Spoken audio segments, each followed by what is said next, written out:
Yon, may biglaan tayong event kahapon dyan sa may St. James Academy sa Santa Ines sa Plaridel. At event nila paring Yobia ng Takusaban ang nangyari. Parang nagkaroon ng problema yung ilang gamit ni Boss Job. Yun nga, nagpa-rescue at humingi ng konting tulong sa atin at nagdala tayo ng konting gamit para ron sa event dyan sa Santa Ines. Parang basta may event sila dyan, hindi ko alam kung anong tawag dyan. Yearly daw yan. At si Boss Job ang lagi kinukuha sound system niya. At ayun nga, nagpatulong sa atin at dinala na nga natin. Tinawag din natin si Justin dahil kailangan natin ng katuwang sa ating sound system na kapisayat daw yung mga gamit natin. At saka syempre, tinawagan din natin si Nico. Medyo puyat kasi ako dyan. Talagang pinuntahan lang ako ni paring Eric para dyan sa event na yan. At saka syempre, ito yung performance sa mga band.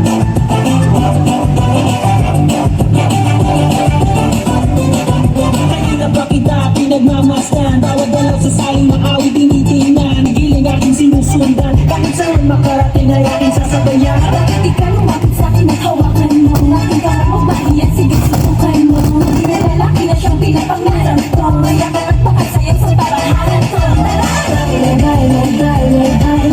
Wala na, hindi mo problema. Susunod mo ako, katawan na ikikaraw. Sige, sige, hindi ka lang ako lang sa awitin mong ito, kaya ako sige sa'yo, sumigaw ka. Ang mananalo, ang magaling, ang aning. Pula, pula, pula. Sino ang mananalo?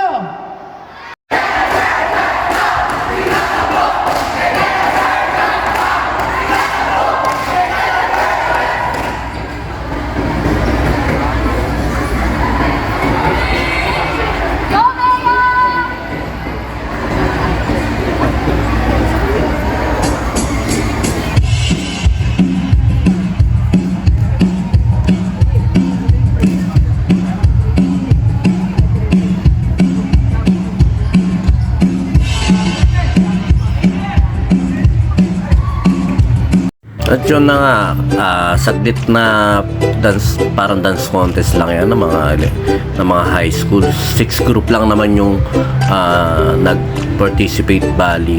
Ayun nga, ang nangyari, isang mabilis na program at saka awarding na yung naganap. Tapos nung bandang gabi, nagkaroon sila ng parang recollection o celebration din sa mga nanalo dahil nga parang intrams yan, parang ganun, hindi ko alam kung ano natawag sa mga ganyan na yan.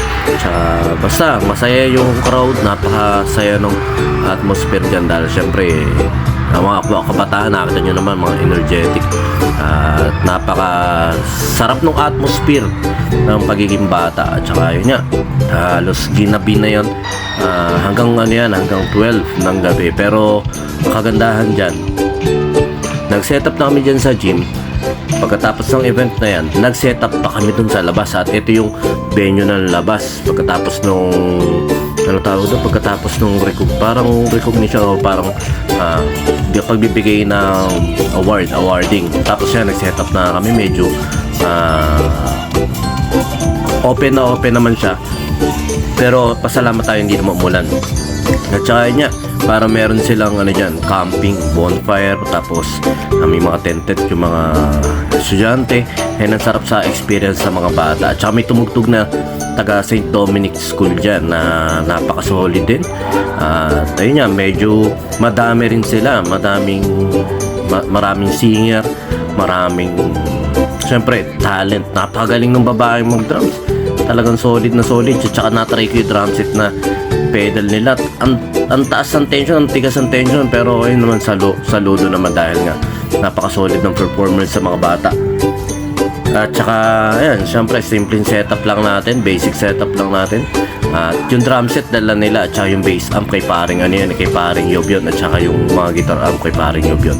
Sa atin lang yung sound system. Pero ayun nga, dahil dalawang setup, isa sa gym at saka dyan, isang mabilis ang pagkilos namin. At saka medyo pagod din at puyat na ako dyan dahil nga ng mga ilang araw na ako sa ospital dahil nga yung ating Kuya Jaden ay nagkaroon ng problema at saka nagkaroon ng konting sakit. Pero ayun nga, naging okay na siya at saka yan nga, nakauwi na rin kami dahil ilang days din siya nandoon. At saka yan nga, yung mga bata ang kagandahan dyan, syempre nandiyan dyan yung siglata, yung mga takbuhan ng takbuhan, laro ng laro, hiyawan ng hiyawan, ganyan ang likas syempre sa mga bata. At kahit na high school yan, syempre yung biruan, yung mga harutan nila, talagang napaka-solid. At saka ito, dumating na yung banda na taga St. Dominic. At mamaya-maya magpe-perform na sila. Napaka-solid ng mga bata na yan. At sana ipagpatuloy nila yung pagtugtog. Dahil nagkaroon din parang worship service dyan ng konting talk. Yung mga kapwa nila si estudyante. Parang pagpumotivate sa kapwa naman nila estudyante. Tsaka yun yung pinaka-basic setup natin. Yung ilang ilaw na sa harap na yan, naka-setup na yan kay Yob dun sa gym Kaya ginamit na rin natin. At saka ito, napakadami rin ng estudyante. Para mga nasa 500 din to. O para 300 na mga estudyante na nag-participate dyan. At saka ito si Sir. Yan. At saka ito, solid na. Parang nagpe-praise worship niya ata sila. Parang nagbigay lang na instruction. At mamaya-maya mag-i-start na itugtugan nila. At saka nakakita nyo yung mga bata, takbuhan na ng takbuhan. Tsaka yung mga tent naka-prepare na. At mamaya-maya nga ay magkakaroon na ng tugtugan dito. Dahil nga syempre sa invited na banda nila. Tsaka ito na, nakakare-ready na yung bandang tutugtog. Kami natin praise and worship, kantahan, tapos prayers, tapos mabasa ng verse. We use this to glorify you. In Jesus' name. Amen. Mga Jimians, kaya ang tao sa harap nyo, yan ang mga anghel sa inyong mga buhay. Bakit?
yun, syempre nakijam na rin kami dahil nga yung ilan lang pondo ng mga bata syempre nakitugtugtugan na rin kami para ma-enjoy din namin.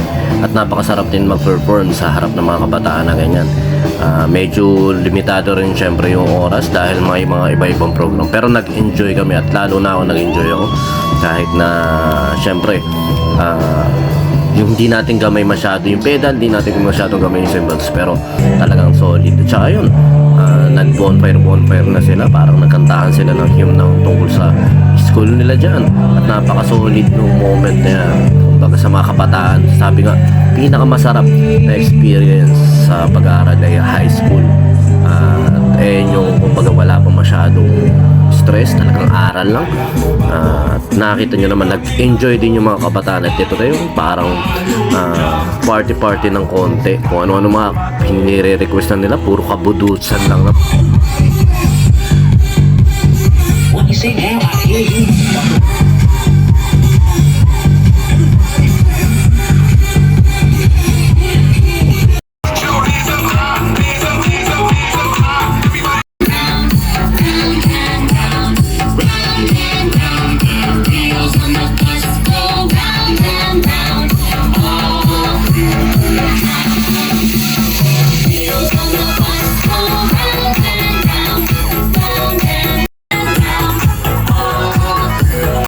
At yun, pagkatapos ng konting sayaw, meron pang ulit mga parang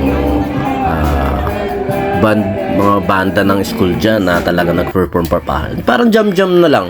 At syempre, nagpahingan, wala, nakita nyo, wala ng mga nasa gitna, mga nagpapahinga na yan at mga naglalaro. At ito na, nag-request na naman kung ano ng mga kanta at nagsayawan. Pero may mas matigas dyan kasi yung isang babae na hindi siya nahihiya kahit medyo sintonado siya.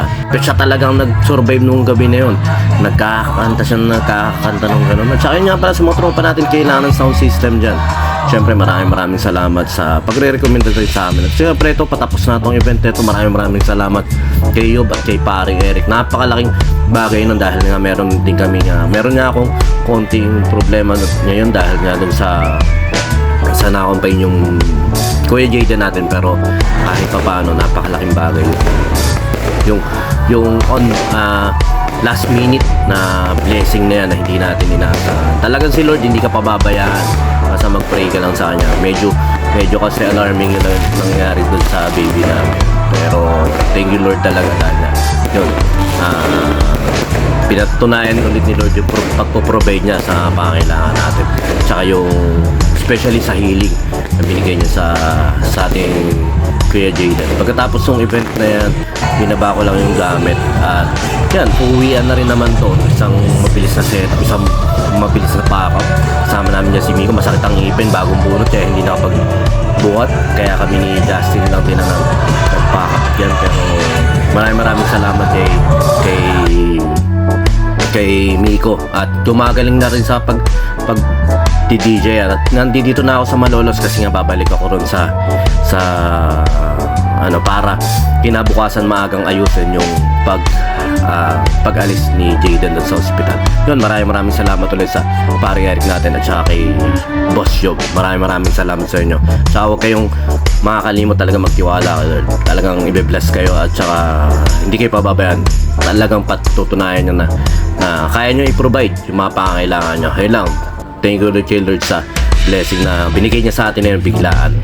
Yun, share ko lang ulit at saka yun nga, isang milestone ulit to sa aking page kay Lord dahil nga yung mga nakaraan talagang may nasagasaan ako noong December.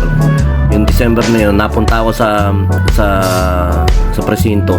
Naging customer ko pa yung presinto sa Christmas party nila. Dalawang presinto pa, dalawang parang presinto ng Pulilan at Plaridel. Basta naging blessing pa yung parang di sinasadya. Hindi ko alam kung nasagasaan ko talaga yung bading na yun eh. Kumbaga parang lasing na lasing kasi ako nun. Parang huminto lang ako para talaga, parang tulungan yata, parang ganun.